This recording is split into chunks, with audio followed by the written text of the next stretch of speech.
Assalamualaikum warahmatullahi wabarakatuh.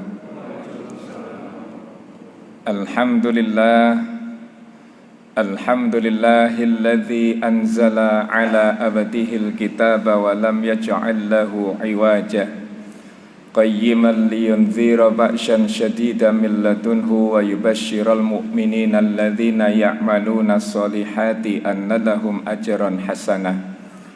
Ashhadu an la ilaha illallah wahdahu la syarika lah wa ashhadu anna Muhammadan abduhu wa rasuluhu la nabiyya ba'da.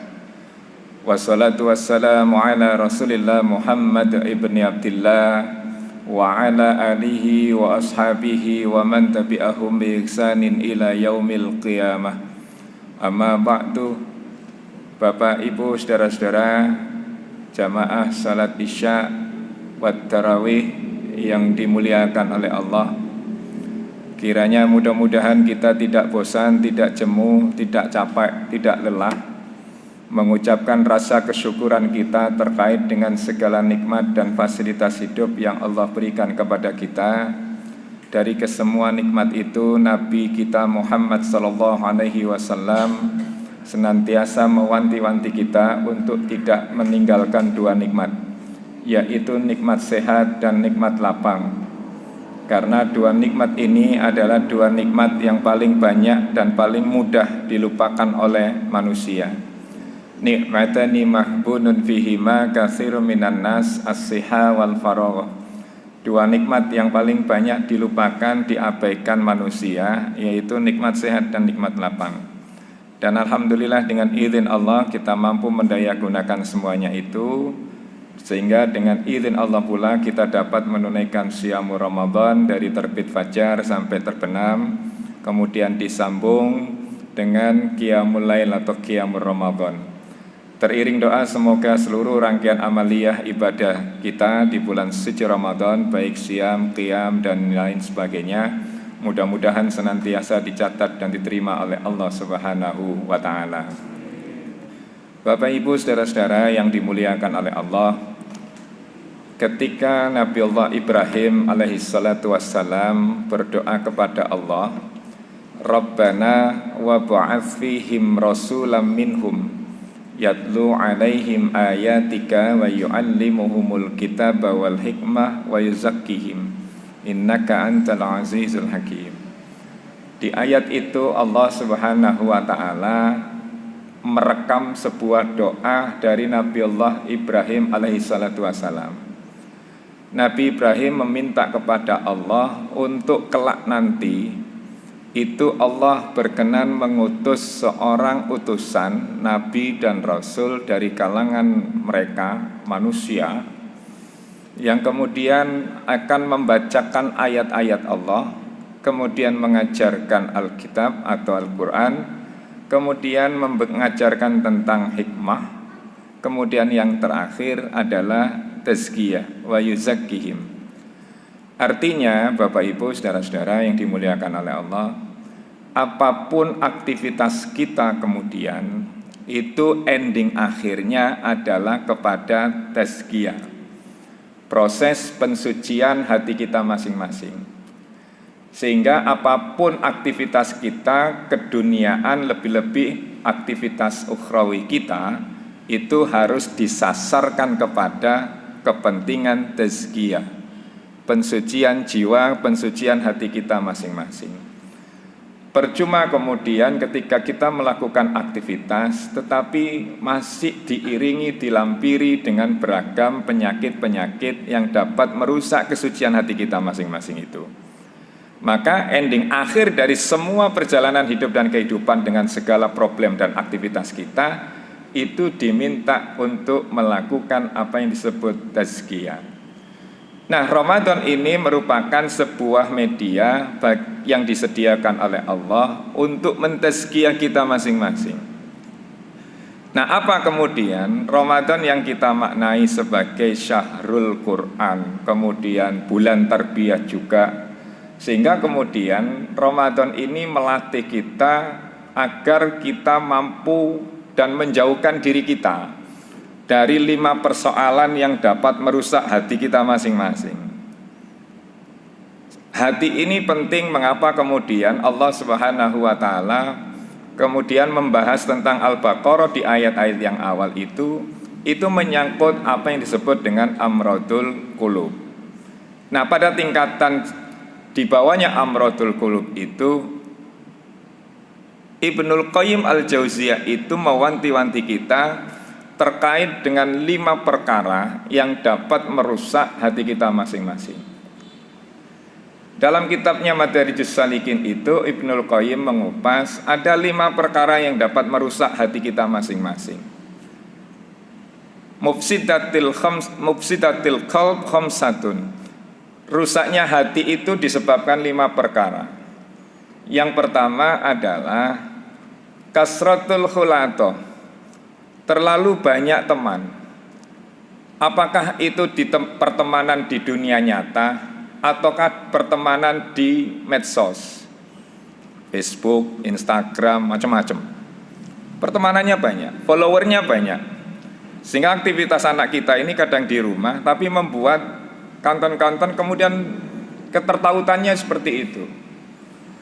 Nah, pertemanan ini menjadi penting karena itu menjadi Tuhan kedua bagi anak-anak kita. Karena apa kata teman sebaya, peer group itu akan dipatuhi. Dalam satu kelompok, satu komunitas, apa kata gengnya itu dipatuhi. Sehingga pertemanan ini menjadi kewajiban orang tua untuk tahu siapa teman anak-anak kita ini. Supaya apa? Teman yang dimiliki oleh anak-anak kita ini boleh berteman dengan beragam strata ekonomi, sosial dan sebagainya, tetapi dari semua itu kemampuan memilah teman yang dapat mengantarkan kepada surga itu penting. Maka orang Arab itu ada sebuah ungkapan, nabi'ni amman tusahib fa unabbi'uka man anta. Sebutkan dulu siapa teman-temanmu, maka aku akan sebutkan siapa dirimu. Jadi kalau temannya itu suka adu doro, ngetren doro yang semuanya sudah mafhum, maka anak kita itu pasti seperti itu, diakui atau tidak. Beda kalau kemudian punya teman yang rajin ke masjid dan sebagainya, ahli ibadah, ahli kebaikan, maka tentu orang lain akan menilai anak kita itu, akan mengikut ke sana. Nah, ini yang pertama. Kasratul khulato, terlalu banyak teman. Kemudian yang kedua, Bapak Ibu, saudara-saudara yang dimuliakan oleh Allah, khusratun naum, terlalu banyak tidur. Ramadan ini kadang-kadang kemudian hanya mengubah ritme hidup saja, aktivitas kita. Yang biasanya pagi kemudian itu aktivitas, kemudian malam baru istirahat. Sekarang dibalik. Habis subuh kemudian tidur dan sebagainya sampai duhur. Seperti itu gambarannya. Tingkat kengantuan orang pada bulan puasa itu jauh lebih tinggi. Sehingga itu godaannya luar biasa. Itu yang kedua, kasratun naum, terlalu banyak tidur, menyebabkan hati kita ini menjadi rusak. Sinyal dari Allah itu lewat begitu saja. Jadi sinyal yang diberikan oleh Allah dalam hamparan fenomena sosial maupun fenomena alam itu lewat begitu saja. Karena apa? Kita terlalu banyak tidur. Yang ketiga kemudian adalah wal israf fit ta'am, berlebih-lebihan dalam urusan makanan. Berbuka, bukber, buka bersama, makanan itu terhampar semuanya. Padahal kemampuan daya tampung perut kita enggak sebanyak itu. Mubadzir itu banyak terjadi. Sehingga kemudian tujuan puasa yang harusnya itu tazkiyah, membakar semua efek negatif dalam diri kita ini, aspek sosial, ekonomi, kemudian apapun saja, ego-ego kita dibakar habis di bulan suci Ramadan, tetapi itu tidak muncul. Karena apa kemudian? Yang terjadi dalam bulan Ramadan itu konsumtivitas kita semakin tinggi, sehingga pemaknaan terhadap tazkiyatun nufus itu, pensucian jiwa itu mengalami distorsi dan deviasi, sehingga tujuan nggak nyampe, terjebak pada ritual. Ritual Ramadan seperti ini. Sehingga apa kemudian harapan untuk sampai kepada tazkiyah itu menjadi terhambat. Karena apa? Perilaku kita wal israf fi ta'am, berlebihan dalam urusan makanan. Yang kadang-kadang kita nggak pernah sehari-hari keseharian kita selain di bulan Ramadan minum kolak dan sebagainya, tapi Ramadan muncul. Ramadan jarang-jarang makan kurma, Ramadan muncul. Ini yang terjadi. Sehingga israf fi ta'am, berlebihan dalam makanan itu banyak terjadi. Di satu tempat berlebihan makanan, di tempat yang lain kurang makanan. Seperti itu gambarannya. Nah, kalau itu dibiarkan terus, wah, kerusakan hati itu menjadi lebih parah dan akut. Kemudian yang keempat, Bapak Ibu, saudara-saudara yang dimuliakan oleh Allah, penyebab hati kita ini menjadi rusak, kata Ibnul Qayyim dalam Madarijus Salikinnya itu, yang keempat adalah ta'alluq bi ghairillah, bersandarkan kepada selain Allah Subhanahu wa ta'ala. Aktivitas kita ini Bapak Ibu, ini lebih banyak kemudian sandarannya bukan kepada Allah. Rajin sholat, iya, zakat, iya, tapi kemudian ketika pada satu titik tertentu sandarannya bukan kepada Allah Subhanahu wa ta'ala. Seperti yang ditampakkan oleh Allah Subhanahu wa ta'ala ketika terjadi peristiwa di Mandalika itu. Di Mandalika itu hanya persoalan hujan, kemudian itu ta'alluq bi ghairillah. Dan itu ironisnya terjadi di negeri yang mayoritas muslim terbesar di dunia, negeri dengan banyak masjid dibanding negara-negara yang lain. Tapi masih ada perilaku yang itu merepresentasikan bahwa negeri kita ini ta'alluq bi ghairillah. Itu yang terjadi. Jadi sandarannya itu bukan kepada Allah, tetapi pangkat, kedudukan, itu diberhalakan semua. Sehingga Allah Subhanahu wa ta'ala perlu menyindir kita itu dalam ragam ayat, terutama di Al-Jasiyah. Ara'aita man ittakhadha ilahu hawahu. Lihaten itu, delokon itu, orang yang menjadikan hawa nafsunya itu sebagai Tuhan-Tuhan mereka itu akan dikunci oleh Allah hatinya itu. Matanya itu ditutup serapat-rapatnya, sehingga yang nampak adalah jelek itu menjadi indah. Itu yang terjadi. Karena apa? Ta'alluq bi ghairillah. Dan itu kemampuan iblis itu untuk meramu kejahatan, kejelekan dengan segala derivasinya itu serasa indah. Maka Al-Kahfi itu menjelaskan kepada kita, qul hal nunabbi'ukum bil akhsarina a'mala alladzina dhalla sa'yuhum fil hayatid dunya wa hum yahsabuna annahum yuhsinuna sun'a. Maukah aku beritahukan kepadamu wahai Muhammad, dan kepada kita termasuk, orang yang amalannya merugi. Apa?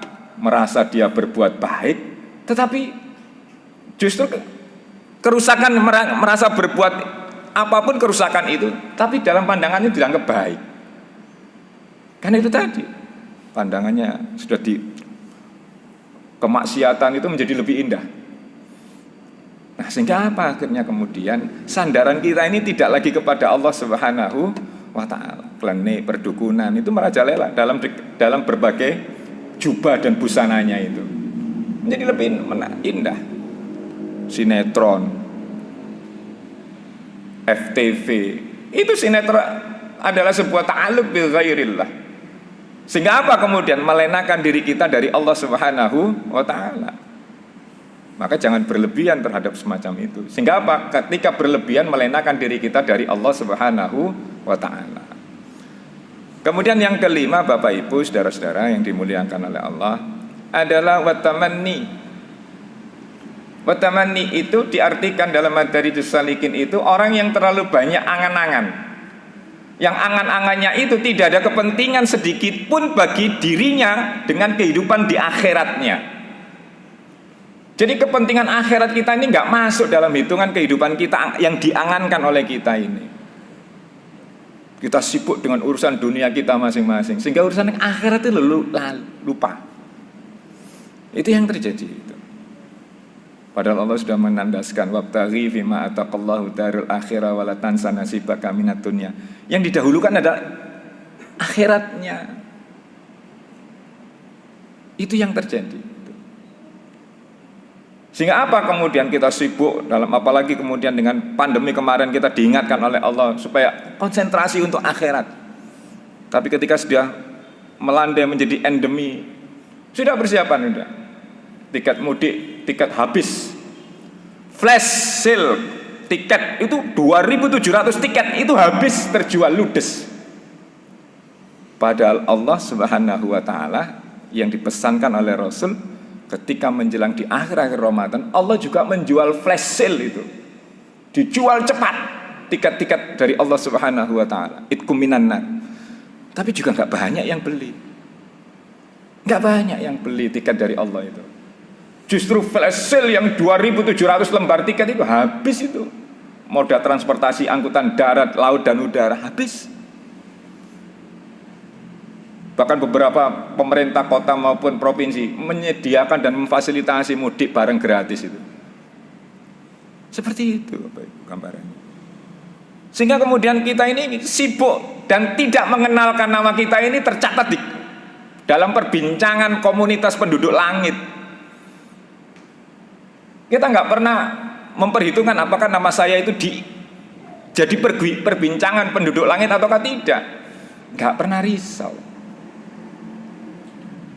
Sehingga kemudian kalau Ramadan ini tidak menjadikan diri kita menjadi nama yang sering disebut dalam perbincangan di penduduk langit, ya berarti nama kita ini masih dikenal penduduk bumi. Nah ini yang dikatakan oleh Ibnul Qayyim dalam Madarijus Salikin, watamanni, terlalu banyak angan-angan sehingga lupa akhiratnya. Nah Ramadan ini Bapak Ibu saudara-saudara yang dimuliakan oleh Allah, sejatinya mendidik kita supaya menjauhkan diri kita ini dari 5 perkara itu, sehingga Ramadan ini sejatinya adalah bukan untuk kita tetapi untuk persembahan dari kita untuk Allah Subhanahu wa taala. Wasumuli wa ana ajzibi. Puasa itu untukku kata Allah, bukan untukmu, untukku. Sehingga nilai puasa kita ini tidak kita ketahui. Jangankan tahun-tahun yang sudah kita berapa kali kita melakukan puasa. Nilai puasa kemarin kita ini belum tahu rapotnya. Belum tahu rapotnya. Maka sejatinya mendidik kita untuk lebih berhati-hati, mawas diri, mengintrospeksi dalam diri kita untuk melakukan muhasabah agar Ramadan kita di sisa umur kehidupan yang dititipkan oleh Allah kepada kita ini mampu kita gunakan, kita manfaatkan dengan sebaik-baiknya, meniti Ramadan di sisa hari-hari yang terakhir ini dengan sebaik-baiknya, sehingga mudah-mudahan Ramadan di 1443 Hijriah ini menjadi Ramadan yang terbaik, terindah yang pernah kita persembahkan kepada Allah Subhanahu wa taala, sehingga itu menjadi ahsanu amala di sisi Allah Subhanahu wa taala. Demikian Bapak Ibu, kurang lebihnya mohon maaf. Aqulu qauli hadza fastaghfirullahu li wa lakum. Wassalamualaikum warahmatullahi wabarakatuh.